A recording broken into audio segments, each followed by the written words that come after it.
ahantu hano mu Rwanda umuntu yarangije A1 ubwo ni IPRC yarasoje agace k'iwabo bamubaziriza intebe imeze nk'iy'umwami, baracuranga barabyina, abanyamadini abaki baraza baramushagara. Urumva ayo mashuri yaravuze ati byibuze nahahingutse umuntu wize. Satani akagushuka, wabyaye umwana mu buryo bugoye, inzu bari bayiguhuguje n'ikibanza Imana irabigarura, ariko umuntu akajya kubona ukabona aricaye kubera ko yaguze imodoka akaza ati Imana ishimwe, hari ikintu Imana yankoreye kandi ni ikintu gikomeye mu buzima bwanjye, numvishe umutima wenda gushwanyuka. Kuki umutima utashwanyutse ubyutse muri Faisal ukenda gushwanyuka ari uko waguze imodoka? Hari abantu baza gushima impamvu ziri inyuma ari mbi. Gahamagara umubyeyi uti se kutaje gushima Imana? Ati ndimo ndabitegura. Yazamara kugura igitenge gishyashya akaza, haleluya, Imana ni nziza, kabarimo arafunga akora kwikora, Imana nta kintu itakoze rwose, agahita areba ahantu hicaye umuntu bafitanye ikibazo. Hari isomo nshaka ko munsomera, Zaburi, wa mwanzi wanjye we winyishima hejuru niyo ngwegera gute? Yaje kwerekana imyenda. Ndashima umuyobozi wa gahunda yavuze ngo korara ababimbuzi bateguye gahunda yo gushima Imana, nta kindi kintu gihishe hehe inyuma. Nshuti zanjye, Bibiliya iratangaje. Zaburi 78 umurongo wa 4 yagize ikivuga ku bantu Imana igira ikikorera barangiza Satani akabazimya akabacecekesha. Zaburi 78 umurongo wa 4 Bibiliya iravuga ngo ntituzabihisha abuzukuru babo, tubwira ab'igihe kizaza ishimwe ry'Uwiteka n'imbaraga ze n'imirimo itangaza Uwiteka yakoze. Amen. Ntabwo tuzagira gute? Tuzabihisha. Guhisha ishimwe. Ubu hari abantu benshi Imana yakuye mu buzima bugoye, bageze i Kigali bacuruza amagi, nayo ari umuntu wakugiriye neza arakubwira ati so na papa bari baziranye, akira ikiranguzo cy'amagi nawe uzirwaneho ni Kigali. Amagi ukayacuruza ukarara ku ikarito, Imana ikazazi kwereka abantu. Umunsi umwe ugahura n'umuntu akakubwira ati rero aka kantu urangura k'amagi nta kigenda, ujye uza nguhe 5 uze wishyura. Kera kabaye ugatangira kuyaranguza ukagura ibyuma, ubu uri umukire ukomeye. Ariko ibyo bintu ukeneye kubibwira abana bawe. Yakobo igihe yarahatashye agiye guhura na Esawu, Yakobo yabwiye Esawu aramubwira ati ibyo ushaka byose ubitware. Kubera iki? Yabwiye Esawu aramubwira ngo nambutse Yorodani mfite inkoni gusa. Igihe nahungaga nari mfite inkoni gusa. Aho nagiye mu rugendo rw'ubuzima bwanjye rw'uruzerero, Imana yampaye umugisha, ubu ngarutse ndi imitwe 2. Imitwe 2 yavugaga n'iki? Abamukomokaho n'abagaragu be n'imitungo bakoraga amatsinda 2 kugira ngo bitagenda bikoze ikintu cy'umurongo kirekire. Mu magambo make, Imana yamukuye ku nkoni imuha icyo inkoni igomba kuragira. Ako kantu ugomba kukabwira umwana wawe. Igihe Yosefu yajyaga mu Egiputa, Yakobo yari yaraganirije umwana we amumenera amabanga amwe namwe agoye y'ubuzima yaciyemo. Igihe Yosefu yageraga mu Egiputa, arebye ubuzima bwaho n'uburyo biteye, yaravuze ati cyambere nzaguma ku Mana ya data kuko ntiyigeze imutererana. Kurya ntibyari ibibazo, kuryama ntibyari ibibazo. Yarabizi ko umunsi umwe ijuru Uwiteka azitamurura mu gicu hakagira ikintu kidasanzwe kiba. Abana banyu mwababikije ayahe mabanga? Nayahe mabanga? Imvune zawe umwana wawe yarazimenye. Erega nk'ubu uyu munsi wa none hari igihe umwana kwaka amafaranga yo gupfusha ubusa nawe ukayafunga agatavuga ati papa ni igisambara agapfa. Ubwo abakubwira ngo uragapfa kubera ko nyina yamuhata mubajije avuga ati mama niwe wo twagumana. Ariko umwana akeneye kumenya impamvu ifaranga rikuvaho ubanje gusobanuza. Nuko ifaranga rya mbere Imana yashyize mu biganza byawe, nawe wabanje gusobanuza Imana. Ntago tuzaceceka. Itangiriro igice cya 40. Bijya bibaho kubana n'abantu bakakubera indashima. Uyu munsi kubera ko abantu twagiriye neza batatugiriye neza, byaduteye umutima wo kuba indashima kugeza ubwo twisanze turi n'indashima ku Mana. Itangirira igice cya 40, umuhungu witwa Yosefu afunzwe azira ubusa. Muri gereza hageze asanga abantu barimo bagiye bafite dosiye bashinjwa, abarengana, abazira ukuri bose baraho. Abona abantu barabyuka bigunze, abantu barabyukira ku magambo yo kwivumagura. Yosefu arangije aravuga ati nubwo ndi umunyabibazo, ndi umunyabibazo Imana yashyize ku rwego rwahumuriza abandi banyabibazo. Amen. Ntimukajye mutegereza yuko tuzahumuriza abantu ari uko twagize ahantu tugera. Imana igishima ko umunyabibazo ahumuriza abandi baki banyabibazo. Niyo mpamvu mu gihe uri mu bigeragezo, amafaranga yakubanye make, kugaburira urugo rwawe cyangwa gutuma abana bawe biga byakunaniye, uzajya kubona Imana ikongeyeho undi mwana wo kugira gute, wo kurihira ishuri. Uzaba ufite ikibazo cyo kurya ubone bene wanyu, haje abandi bantu baguhungiyeho. Kubera iki? Biri muri gahunda y'Imana yuko umunyabibazo aba afite icyo yamarira abandi baki banyabibazo. Yosefu aricara aritegereza ngo kuva uwo munsi afata gahunda yuko agiye kwirengagiza ibibazo bye nubwo bimuremereye, kugira ngo afashe abandi banyabibazo. Nasomye amagambo avuga ngo muri uko kubyuka bahumuriza, abaganiriza, abongera icyizere, byaje kurangira umutwaro w'ibibazo bye utakimuremereye. Igihe cyose umubyeyi w'umupfakazi azahaguruka agafata utuntu duke mu by'Imana yamukoreye, akajya gusura umuntu ufite umugabo urwaye, akamwereka twa tuntu naho Imana imugejeje, wa muntu ufite umugabo urwaye wenda gupfa azagira icyizere yuko umugabo nanapfa Imana izasigara ikemura ibyo umugabo yagira gute, yakemuraga. Icyabaye ni iki rero? Turebe umurongo wa 15. Bibiliya iravuga ngo iki? Aha Yosefu asobanura inzozi z'abatware. Yosefu avuga uko yaje, maze umurongo wa 14 amaze guhanurira abantu bari barose, areba umwe yabonaga uzamererwa neza. Arangije umurongo wa 14 igice cya 40, aramuhindukirira, amaze kumuhanurira neza, kumurotorera neza, abona yuko uwo muntu azagera agasubira mu buzima buryoshye. Arangije aramubwira ngo maze uzanyibuke ubwo uzabona ibyiza, uzangirire neza, ndakwinginze uzamvuge kuri Farawo, unkuze muri iyi nzu. Ni ukuri koko banyibye mu gihugu cy'Abaheburayo, nino naho banshyize muri iyi nzu y'imbohe, nta cyaha nkoze. Wa muvuzi w'imitsima mukuru yumvise yuko amusobanuriye ibyiza, abwira Yosefu ati nanjye narose. Wamuhanurira ibibi. Icyo nashakaga rero twihuta, umurongo wa 20, ku munsi wa 3 niwo munsi wo kwibuka kuvuka kwa Farawo. Atekeshereza abagaragu be bose ibyo kurya, ashyira hejuru hagati y'abagaragu umutwe w'umuhereza wa vino mukuru n'uw'umuvuzi w'imitsima mukuru. Asubiza umuhereza wa vino mukuru mu buhereza bwe, ahereza Farawo igikombe, maze amanika umuvuzi w'imitsima mukuru nk'uko Yosefu yabasobanuriye inzozi zabo.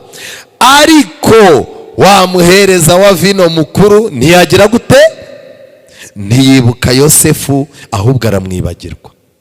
Igitabo cy'abakurambere n'abahanuzi, aha hantu bahise bandika ngo Yosefu yagumye muri gereza iyindi myaka 2. Ibyiringiro yari yatangiye kugira muri we yuko hari umuntu uzamuvugira, kubera ko uyu munyagwa namutayeho ibitondo byanjye, najyaga muhumuriza ntiyishwe n'agahinda, kugeza ubwo nanamurotorera ibyiza, ubazarengaho yibagirwe kunshima. Yosefu agiye kubona abona imyaka 2 igize gute, irakubise. Byongeye kugenda ibyiringiro biyoyoka buhoro buhoro, maze ku bindi bigeragezo Yosefu yari afite hiyongeraho akababaro k'abantu babaye indashima. muri gereza abantu bose yatayeho umwanya, barasohotse abura n'uzagaruka kumusura, abura n'uzagaruka kumushima.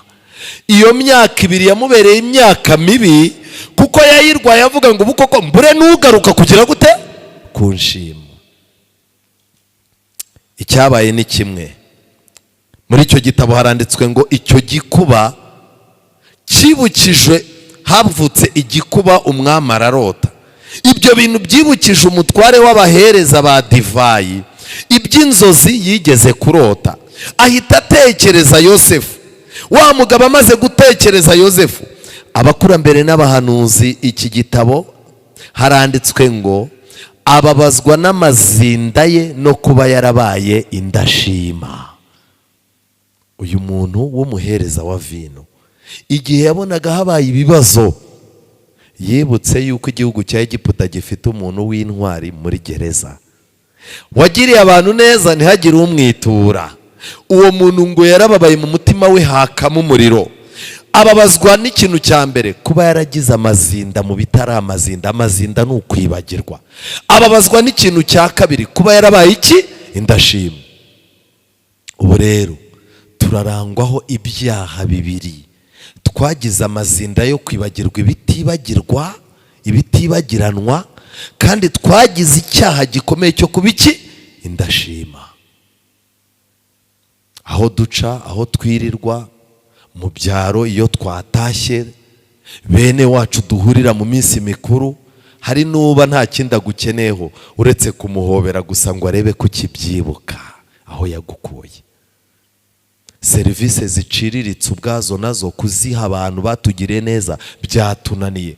Satani arimo aratubwira ngo bare kuzabatungura. Reka da, ntacyo uzashobora. Yosefu muri iyi myaka 2 umutima we warabyimbye. Kubera iki?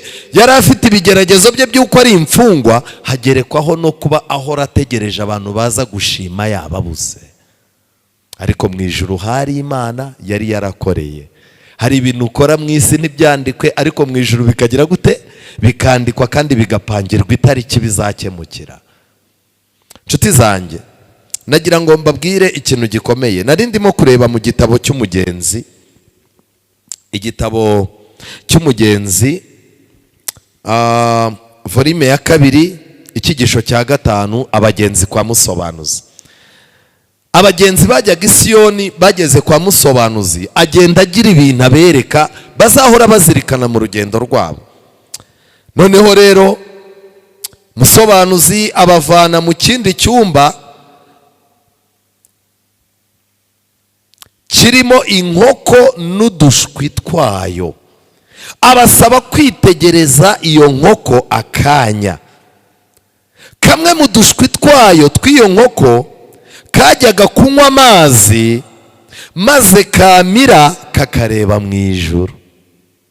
Yarabafasha arababwira ati muze njye kubereka amasomo mu rugendo mudakwiye kuzibagirwa. Arabajyana abereka ahantu hari inkoko n'udushwi twayo. Muri izo nkoko, muri iyo nkoko mu dushwi twayo hari harimo kamwe. Ntabwo abantu bakunda gushima Imana baba ari benshi. Ako gashwi kasomaga ku mazi, kajya kuyamira kakareba hejuru. Isomo ryarimo rero ni irihe. Musobanuzi arabasobanurira ati nimurebe icyo ako gakoko gakora,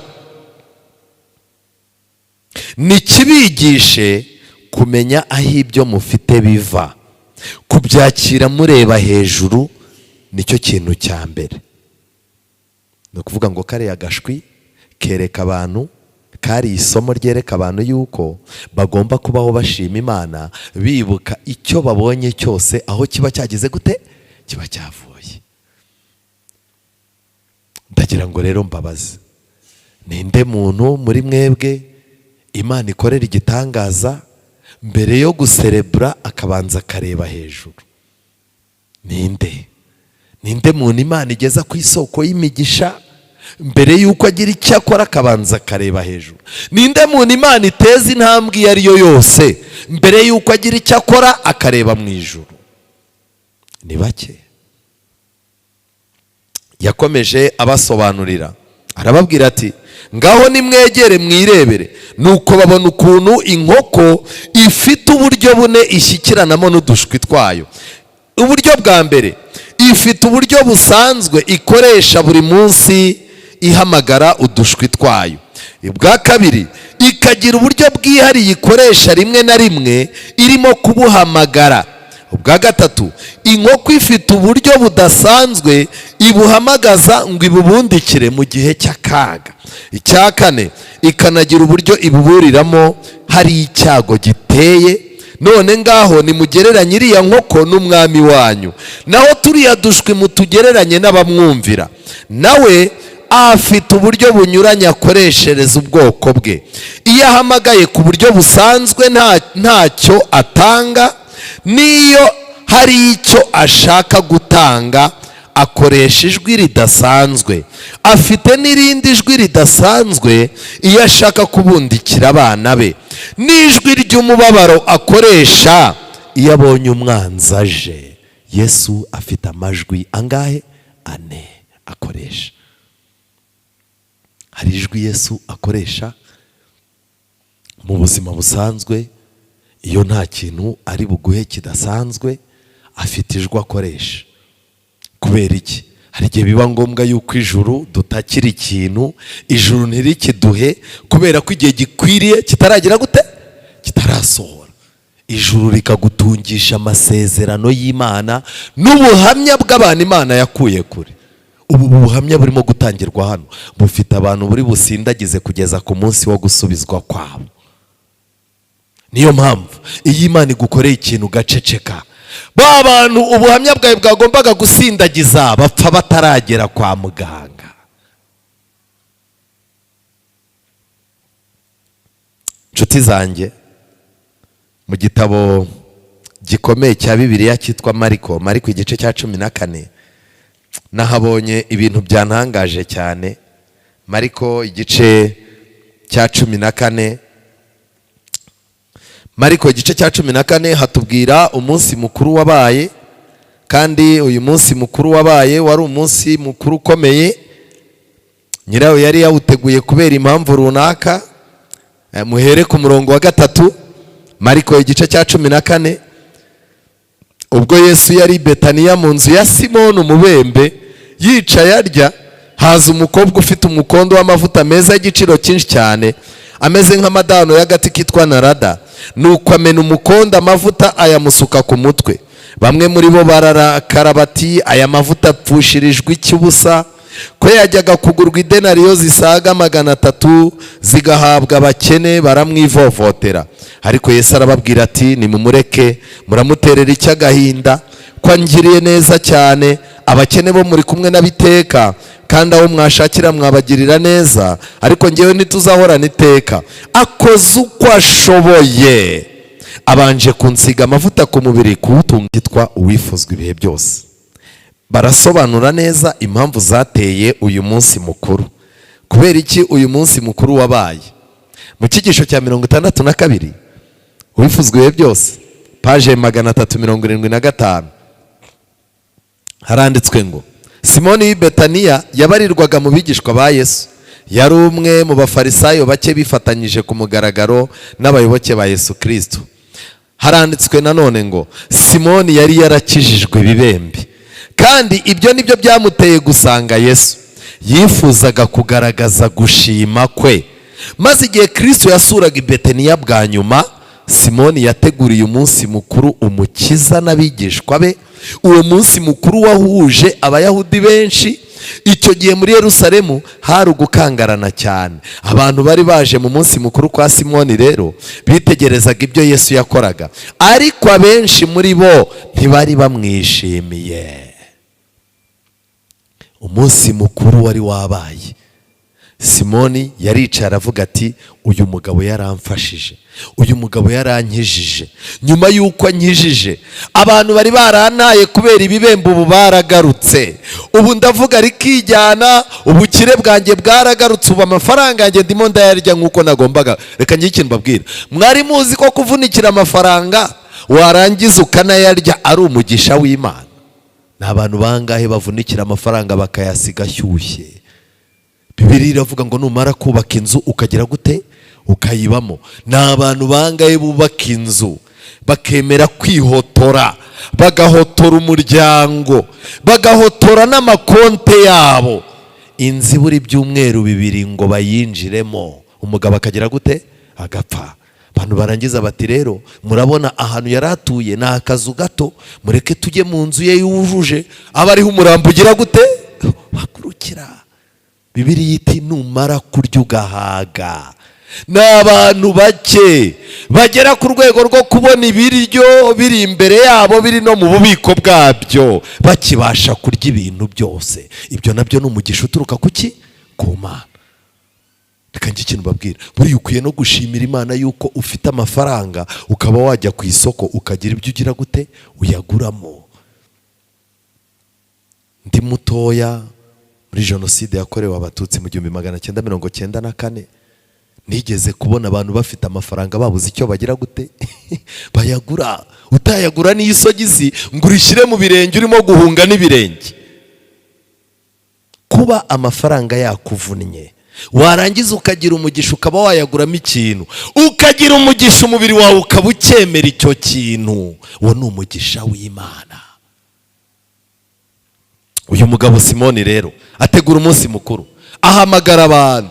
Mu bantu yahamagaye, ikintu kibabaje, amateka ndagira ngo mbabaze, uyu muntu wateguye gahunda yo gushima, Yesu yavuzwe ko mu bantu bose aho abantu bateraniye Simoni azahora yibukwa. Simwe mbaza, ushobora gutegura gahunda yo gushima, ishimwe ry'undi muntu akaba ari ryo rizamuka, iryawe ntirizamuke. None wakwibaza, Simoni Yesu yahageze, Simoni yateguye umunsi wo gushima abifite ku mutima, ariko umunsi nyirizina wagiye kugera, iki gitabo cyifuzwe byose kiravuga ngo Simoni yari yaramaze gukonja umutima. Ushobora gutegura gahunda yo gushima, umunsi nyirizina wo gushima ukaba warakonje. Kubera iki? Hari igihe imyiteguro yo gushima ikonjesha umutima. Umugabo akaba arimo aratuka umugore kubw'imyenda ngo bazategura gahunda yo gushima.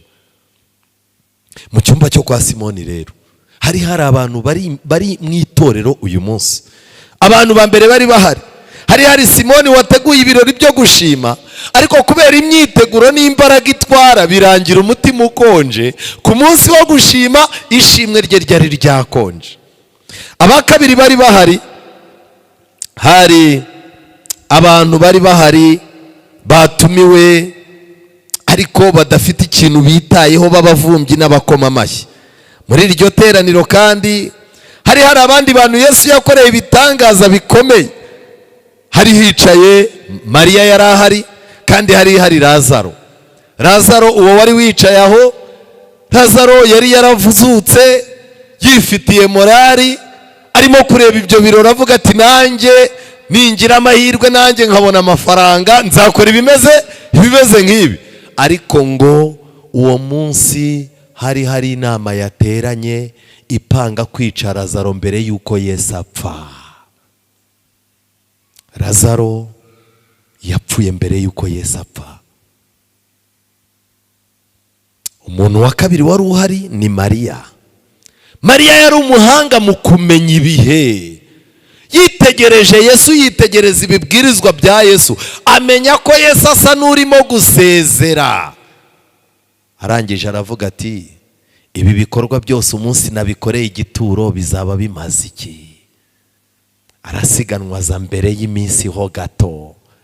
Ndasaba Imana ngo itwigishe kuzaza tuza mbere y'iminsi ho gato, mbere gato yuko uwo mwashakanye ajya mu gituro, mbere gato yuko abo wabyaye ubasezera, mbere gato yuko abakuvunikiye ababyeyi bawe bagusezera. Kiba ari cyo gihe cyiza cyo kugira ngo ishimwe ryawe rigire gute, rigaragare. Mariya rero ngo mu mutima we hari ibintu ku buryo yagerageje kwiyumanganya, ngo ariko ibintu bibiri bimurusha imbaraga. Lazaro yicaye iruhande rwa Yesu, Mariya abona ukuntu bisa neza, yibuka ko Yesu ari we wagaruye Lazaro, kandi Mariya yakundaga Lazaro. Icyo kimubyimbamo. Muri ibyo birori abantu bari batumiwe harimo abantu bagiye basambana na Mariya. bazanye ibintu by'ubufarisayo, barimo kureba ibirori, ahangaha yarengereye, hano yasutsemo amafaranga. Mariya yibuka ko Yesu yamukijije ibyaha. Ibyo bintu bibiri ngo byaturikije umutima we, arangije ahagarika gahunda itabereye mu rugo rwe.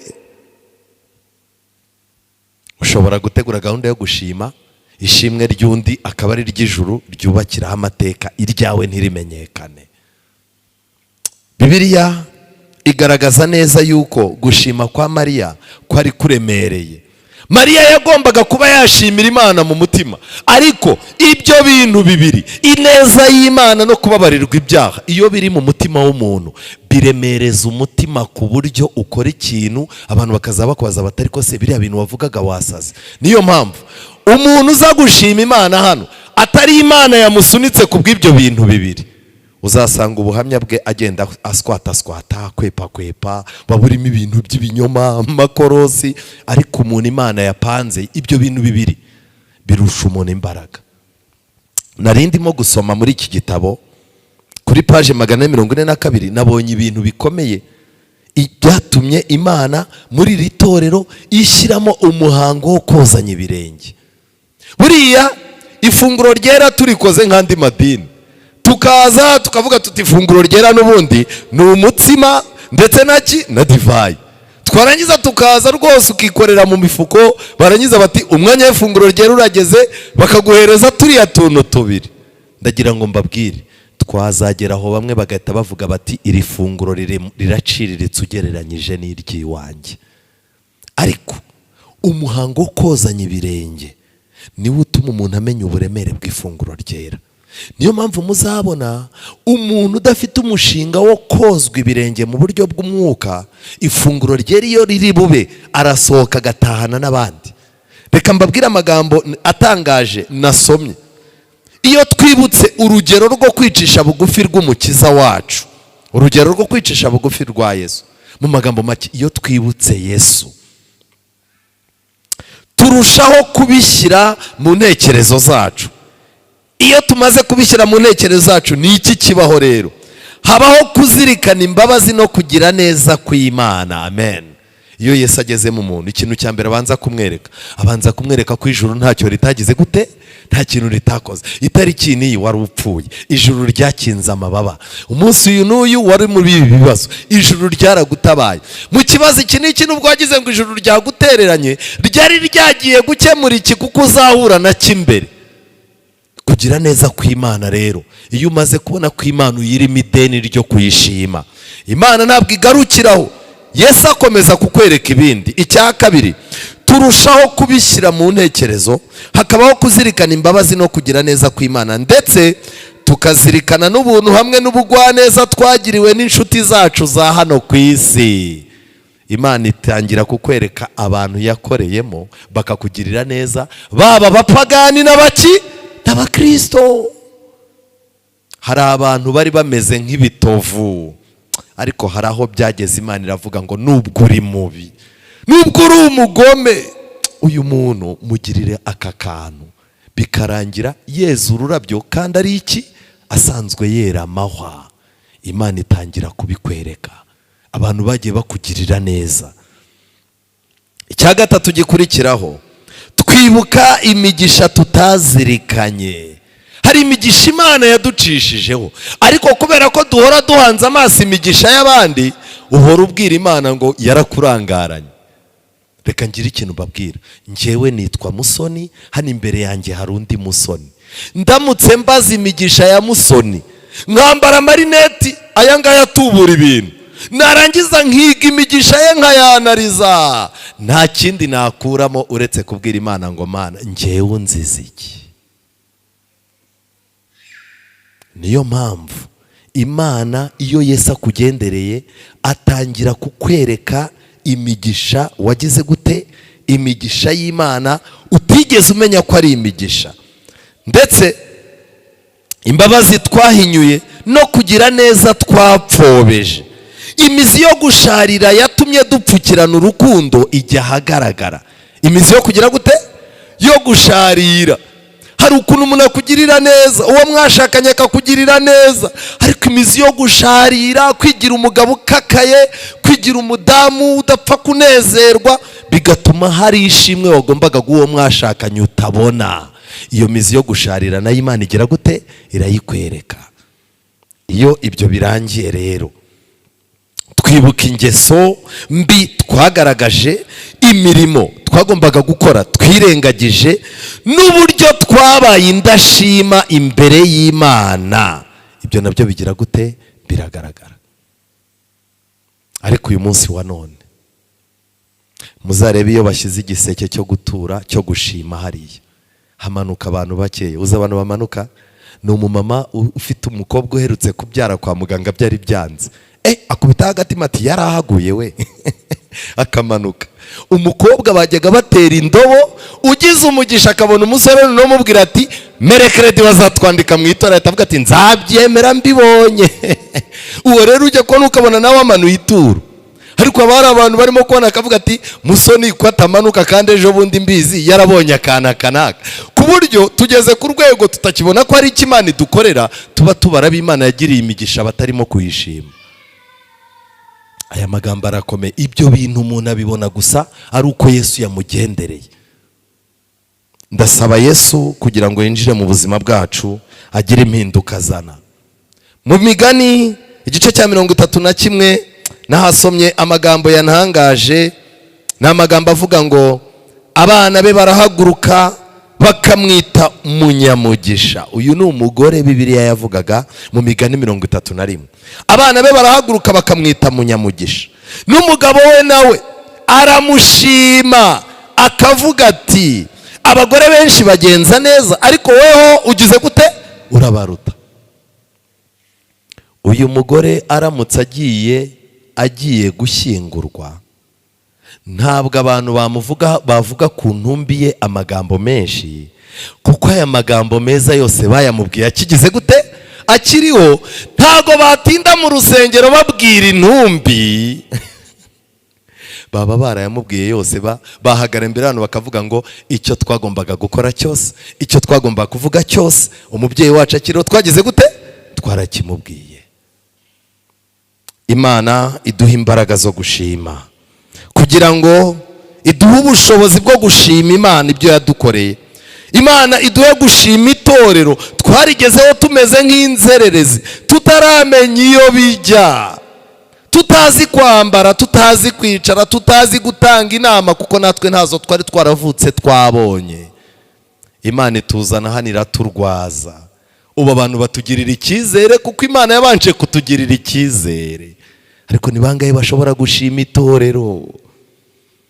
Imana izamure muri twe ishimwe ryo gushima abantu baduciriye inzira mu by'agakiza, abantu batwigishe twitegura kubatizwa, abatwihanganiye mu kavuyo twagiraga tukiza gusenga, abantu twabanye nabo mu makorari tukabana mu murimo bakoresha imbaraga nyinshi ngo umurimo ujye mbere, twe tugakoresha ubunebwe bwacu no guseta ibirenge. Imana izamure muri twishimwe gushimira abagize uruhare kugira ngo tworoherwe n'ibihe, abagufashije ujya kwiga, abaguhaye amafaranga, ababanye nawe bakakwereka inzira, abakwiyegereje bakakwereka iseta, bakakubwira bati udahurikira muri Kigali ugatoreramo amashashi. Imana izamure ishimwe twibutsa abo bantu. Imana izamure ishimwe twibuke ko ababyeyi bacu imbere yabo hari amahitamo atatu. Hari amahitamo yo kutuvuma tugapfa nabi, hari amahitamo yo gukuramo inda, kandi hari n'andi mahitamo yo kwicara bagakunda abandi bana babo twebwe ntibatwiteho. Imana izamure ishimwe ryo gushima ababyeyi mu buzima bwacu. Imana izamure ishimwe mu buzima bwacu ryo gushima abo twashakanye. Umuntu akakureba wambaye ikabutura, akakubona wambaye ipantaro, kurya bikugoye, agapira kamwe ugafura ugahindagura n'agashati, umuntu akabareba ubuzima bwe, yarangiza akavuga ati uriya musore nubwo nta cyerekezo cyo kubaho afite, ariko arankunda, kandi turi kumwe n'Imana yaduha umugisha tugakora tukagira icyo tugeraho. Umuntu araza afata ubuzima bw'abuzirika ku bwawe ntacyo ufite, none uyu munsi wa none umaze kuba imitwe ibiri. Uyu muntu ukwiriye kumushimira yuko yemeye kwizirikaho igisasu, kuko nawe inzira yo kubaho kwawe wari warayibuze. Yemera kwizirika ku muntu utareba imbere nawe ngo ahabone. Ariko Imana yaduciriye inzira, ubu turi abagabo n'abagore. Ndashimira Imana. Uwiteka Mana nziza.